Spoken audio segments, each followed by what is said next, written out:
Welcome to Batu Caves, one of Malaysia's most famous landmarks, located just north of Kuala Lumpur. Batu Caves is a sacred Hindu site dedicated to Lord Murugan.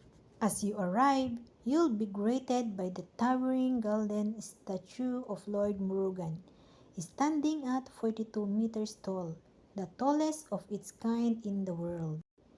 To reach the main temple, visitors climb 272 colorful steps, leading into a magnificent limestone cave that is over 400 million years old.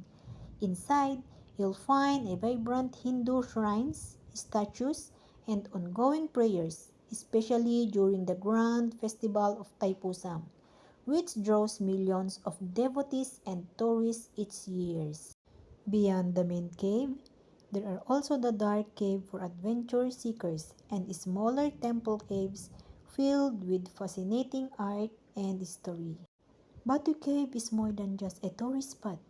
It is a blend of spiritual culture and natural wonder, making it a must-visit destination in Malaysia. Come and enjoy!